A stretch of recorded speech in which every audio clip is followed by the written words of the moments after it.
Hi, I'm Steve Selig, founder of FitTest. In this video, in the series of laws of the heart as applicable for exercise professionals, the topic of this short video is the Laplace law of the heart. The Laplace law of the heart, we'll just come to the formula now, that the wall tension, the tension developed in the wall of, and we're really talking about ventricles here rather than atria, the high pressure chambers. So that the wall tension in that, say the left ventricle, which is really the focus of this conversation, is related to or is in proportion to the oxygen demand of that ventricle. So the oxygen demand or wall tension is equal to the pressure generated by the contracting ventricle, in other words, systolic blood pressure essentially, times the outside radius of the heart, divided by the wall thickness. So it's pretty obvious that if the heart generates more pressure inside the chamber, that puts up wall tension and oxygen demand. If the heart is larger, that puts up oxygen demand. But the one to get your head around is when we have wall thinning, which I'm going to cover on the next slide, wall thinning actually produces more tension in the wall and more oxygen demand. So that's because each gram of muscle with wall thinning has to do more work. I think that's a reasonable way to think of it. So that's the Laplace law of the heart simply. So if we go to a couple of examples now, we just have a normal heart here with normal pressure and normal tension developed. If we now go to a situation of high blood pressure or hypertension, then we get an increase in wall tension. And if we increase the size of the heart, we also get an increase in wall tension. Now, there are a lot of practical uses for the Laplace law of the heart. And one of the things that I use in the law of the heart all the time is that all of the laws of the heart, in fact, have both acute and chronic applications. By acute, I mean, a good example of that would be just exercise itself or recovery from exercise, whereas chronic is really talking about the chronic conditions that may come to the heart, and that then you can use the laws of the heart to explain what is going on. Now, we'll just start with an acute load. Now, the perfect example of that would just be exercise for a healthy person. So when a healthy person exercises, there is more left ventricular end diastolic filling. In other words, there's greater filling of the left ventricle. And this has come about simply because there is more cardiac output. And so if there's more out, then there's more in. So more out, more in, pretty obvious. So if cardiac output is up, then venous return is up, and therefore left ventricular end diastolic volume, the filling volume of the left ventricle is up.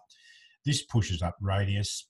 The other thing we know about exercise is that pressures go up in the chamber to produce the cardiac output needed for exercise. So on the numerator side of it, pressure and radius have both gone up acutely with exercise. In terms of the wall thickness, when we go to the acute situation, we have the same amount of muscle here in the exercising heart as we had here in the resting heart. So what this diagram should have shown but didn't is that there should be some wall thinning going on here simply because the heart has not grown any more muscle cells or any more muscle protein, and therefore there'd be wall thinning. So this again, a decrease in wall thickness together with increase in pressure and increase in radius will certainly increase wall stress in someone healthy who is exercising, but they don't have, we're not talking about someone with heart failure or coronary artery disease, and so it is a non-issue in terms of risk of health or risk of an acute event.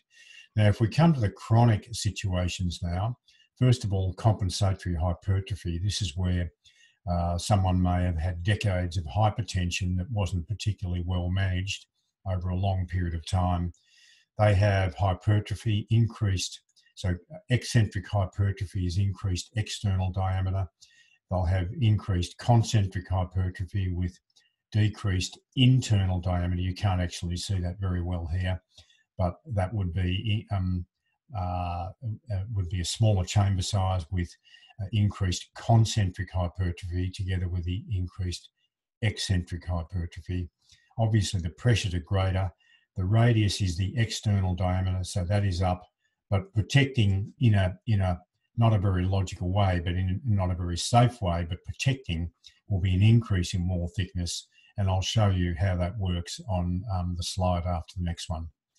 Now, in systolic failure, which is where we're talking about cardiac outputs are low, what we have here is we have, because the heart is in failure and failing to pump blood out, although cardiac output is low and therefore venous return is low, the heart fails in systole to get rid of a lot of the blood, and it gradually accumulates. It remodels by accumulating fluid inside the ventricle. And there'll be another video in this series on the Frank-Starling law of the heart, which I recommend you look at, because that explains what the risks to a patient with this form of heart failure, where they get an increase in filling volumes of the left ventricle, which is known as left ventricular end diastolic volume. And so this obviously puts up radius. Pressure will either be normal, but often pressure will be low in the chamber. The wall thickness is probably going to be neutral. So the main feature of systolic failure is going to be an increase in left ventricular end diastolic volume, which can really create havoc in terms of producing cardiac output, and in fact make cardiac output actually worse.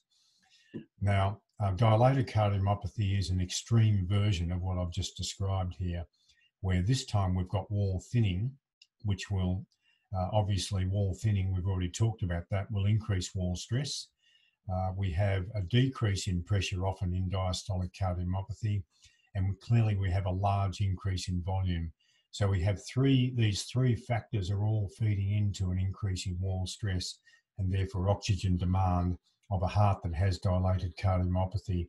So to summarize these three clinical situations, two forms of heart hypertrophy, of cardiomyopathy, and also systolic heart failure, all of them result in an increase in oxygen demand of the heart. Now, to come to just a bit more information on dilated cardiomyopathy, here we have some wall thinning.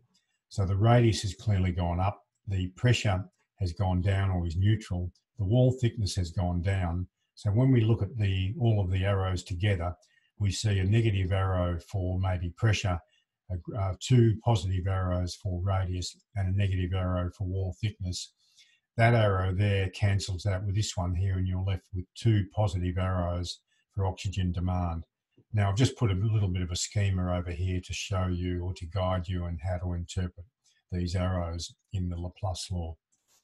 So similar again for hypertrophic cardiomyopathy, or really poorly controlled hypertension over a long period of time. Increase in radius, increase in pressure, and increase in wall thickness this time. So we've got four arrows up and two down, leading to a net of 2 arrows up.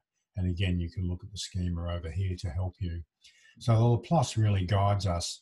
So in summary of the Laplace, I like to use the Laplace both acutely and chronically. Just before I gave you the example of the acute load here in exercise for a healthy person, but equally we could overlay exercise for any of these cardiac conditions and apply the Laplace law both acutely and chronically for these three cardiac conditions.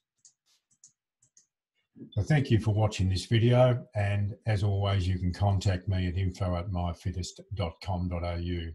Bye for now.